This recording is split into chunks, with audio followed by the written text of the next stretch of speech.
ഹാഫിളായ മകനെ എടാന്ന് പോലും വിളിക്കാൻ പാടില്ല എന്നാണ്.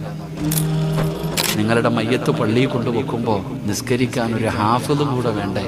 അതല്ലേ ഒരു മഹല്ലെന്ന് പറയുന്നത്. ഞാൻ ആ മക്കളെ വില കുറച്ച് കണ്ടതൊന്നുമല്ല, പക്ഷെ ഖുർആൻ പഠിക്കുന്ന മക്കളും കൂടെ വേണം, ഹാഫിളീങ്ങളും കൂടെ വേണം.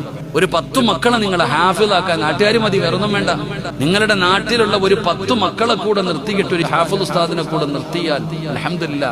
എടോ, നിങ്ങളുടെയൊക്കെ മയ്യത്ത് പള്ളിയിൽ കൊണ്ടുവെക്കുമ്പോൾ നിസ്കരിക്കാൻ ഒരു ഹാഫിളില്ലേ സഹോദരൻ? ഒരു 10 മക്കൾ ഈ മുത്തല്ലിങ്ങളുടെ കൂടെ ഖുർആൻ പഠിക്കുന്ന ഒരു 10 മക്കൾ നിസ്കരിക്കാനുണ്ടെങ്കിൽ അതിനേക്കാളും വലുതെന്തടോ?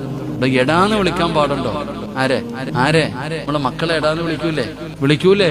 ഹാഫിളായ മകനെ എടാന്ന് പോലും വിളിക്കാൻ പാടില്ല എന്നാണ്. അങ്ങനെ അള്ളാഹുവിന്റെ പരിശുദ്ധമായ ഖുർആൻ പഠിച്ച ഒരു ഹാഫിദിനെ എന്ത് വിളിക്കാൻ പാടില്ല? എടാ, വാടാ, പോടാന്ന് വിളിക്കാൻ പാടുണ്ടോ? തൊടണമെങ്കിൽ ഒതുവെടുക്കണം. എന്ത് ചെയ്യണം? തൊടണമെങ്കിൽ ഒതുവെടുക്കണം. അതാ ഹാഫിദ്. അതാണോ ഹാഫിദ്? അങ്ങനെയുള്ള ഒരു 10 മക്കള് ഈ നാട്ടുകാരായ നിങ്ങളുടെ മയ്യത്ത് കൊണ്ട് പള്ളിയിൽ വെക്കുമ്പോൾ അള്ളാഹുവെ, ആ മയ്യത്ത് നിസ്കാരത്തിൽ നിന്നിട്ട് പടച്ചവനെ, ഈ മയ്യത്തിന് നീ പുറത്തു കൊടുക്കണേ അല്ലാഹ്. അതിനെക്കാളും വേറെ എന്ത് കിട്ടൂടും? അതിനെക്കുറിച്ചുകൂടെ നിങ്ങൾ ആലോചിക്കുക. അള്ളാഹു ഭാഗ്യം തരുമാറാകട്ടെ.